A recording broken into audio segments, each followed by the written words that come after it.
जय श्री कृष्णा।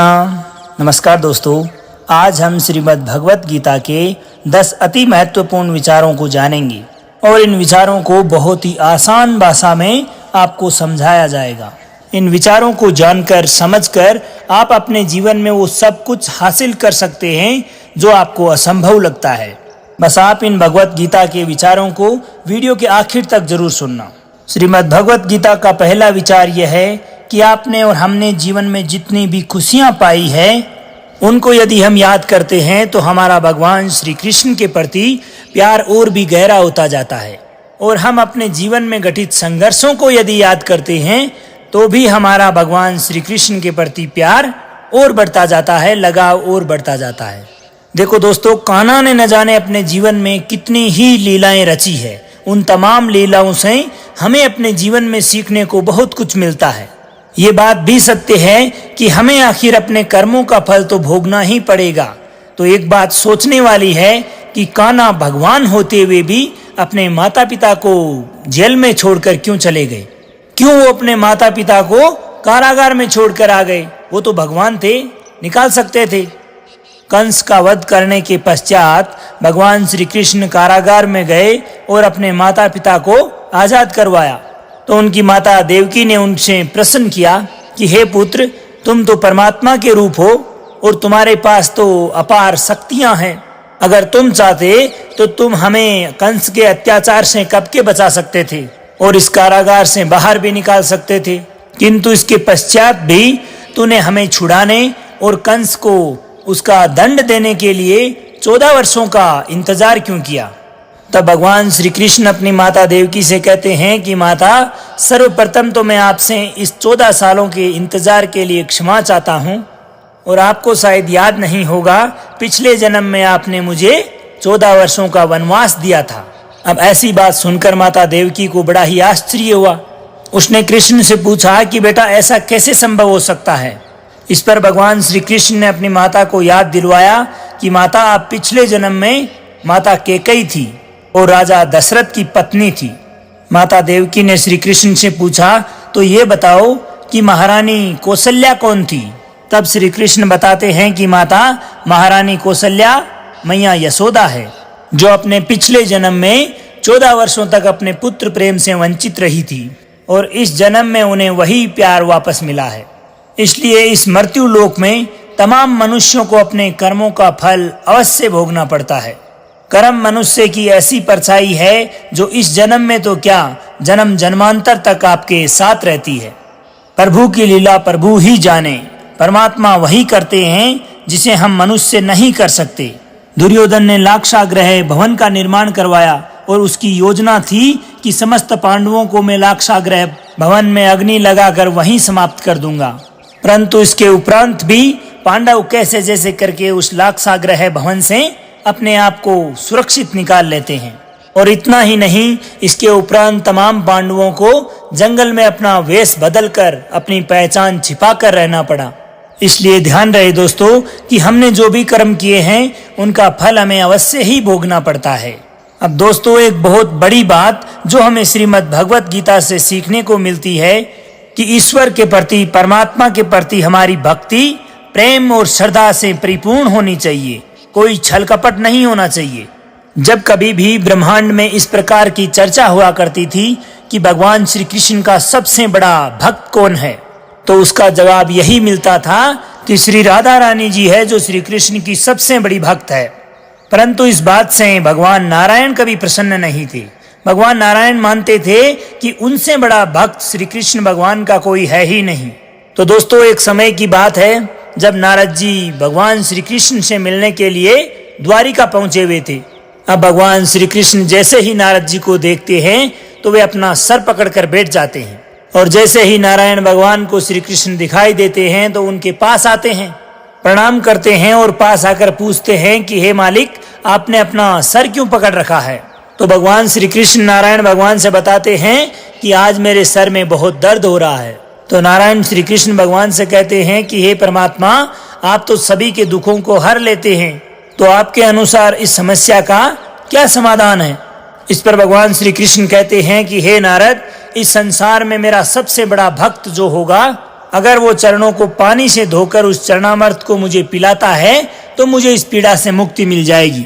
अब ये सुनकर भगवान नारायण संकट में पड़ जाते हैं। उन्हें लगता है कि उनसे बड़ा भक्त तो कोई है ही नहीं दूसरा, और अगर मैं अपने चरणों को धोकर उस पानी को प्रभु को पिलाता हूँ तो इससे बड़ा पाप तो कोई हो ही नहीं सकता, और अंततः मुझे नरक ही जाना पड़ेगा।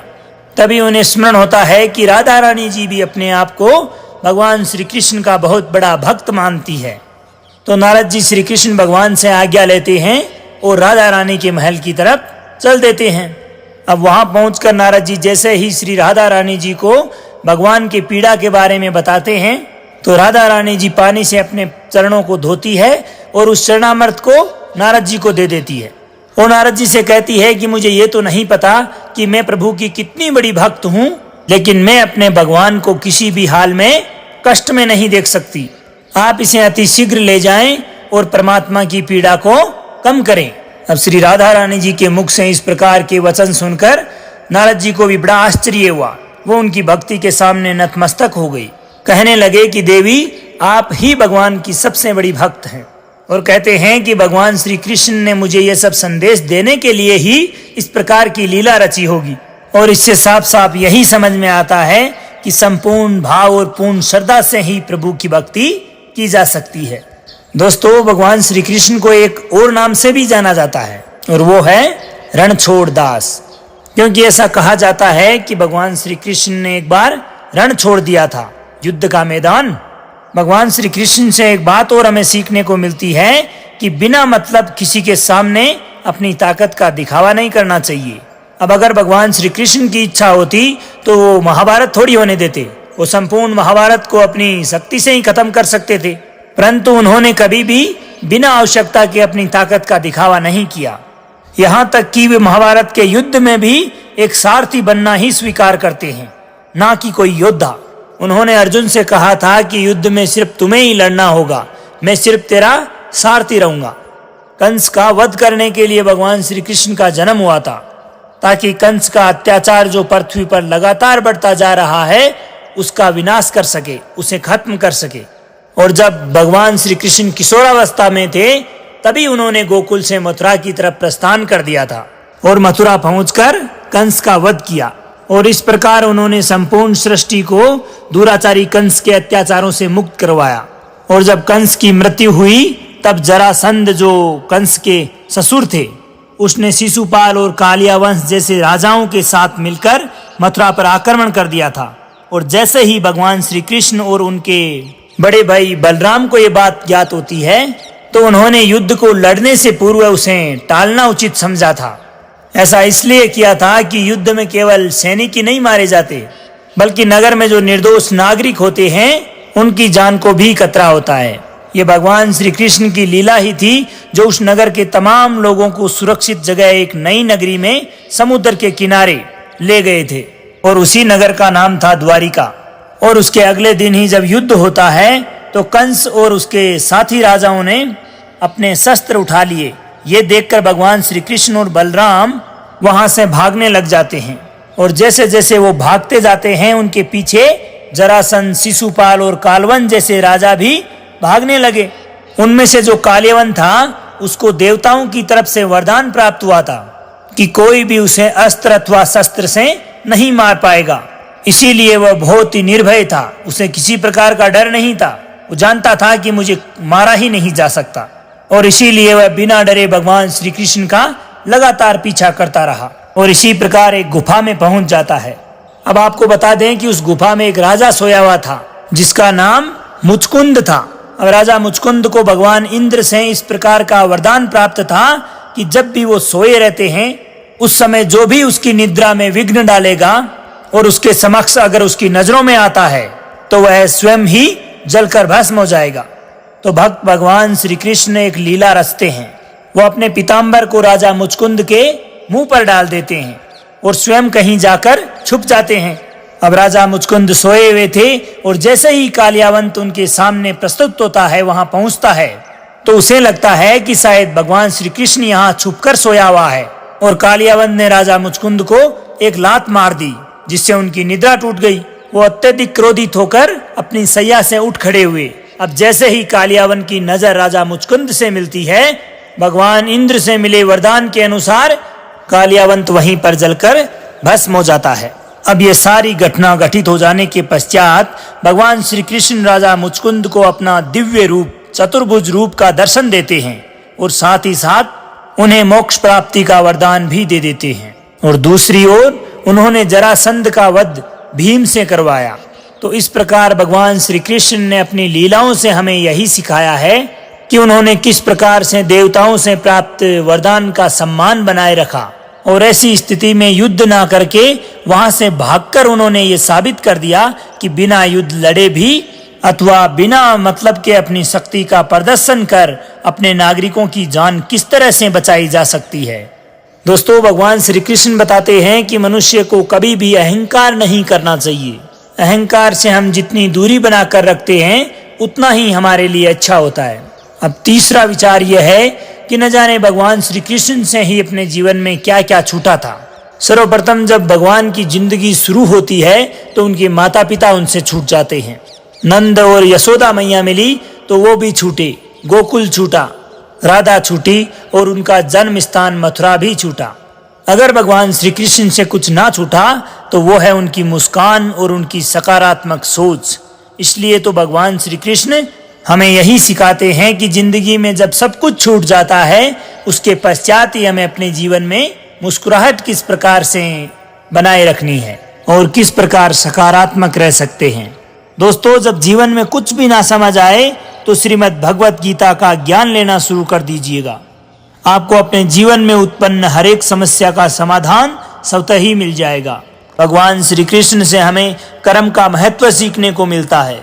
जब अर्जुन भगवान श्री कृष्ण से कहते हैं कि अब मुझे युद्ध नहीं करना, आखिर युद्ध करके मुझे मिलेगा ही क्या, युद्ध में तो मुझे अपनों का ही वध करना पड़ेगा।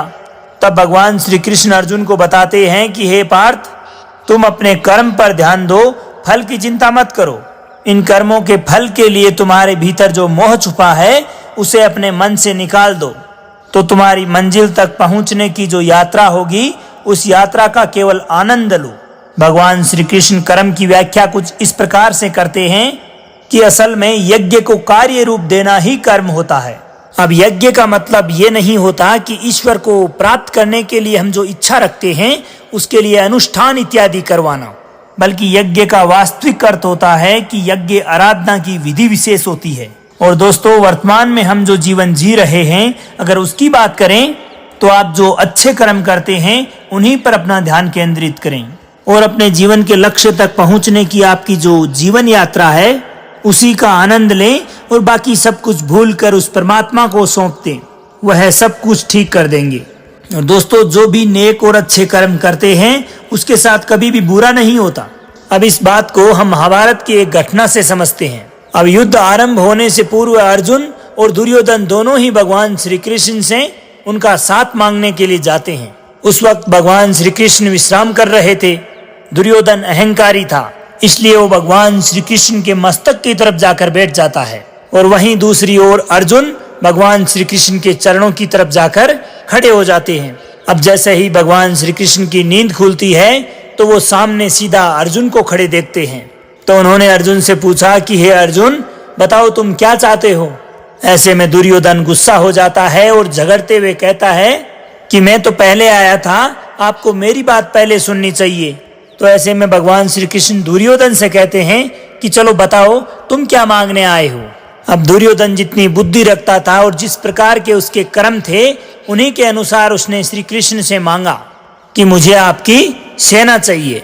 अब वहीं दूसरी ओर अर्जुन जिसके कर्म अच्छे थे उसने कहा कि मुझे आपका साथ चाहिए, मेरा अनुग्रह स्वीकार करें, आप मेरे रथ के सारथी बन जाएं।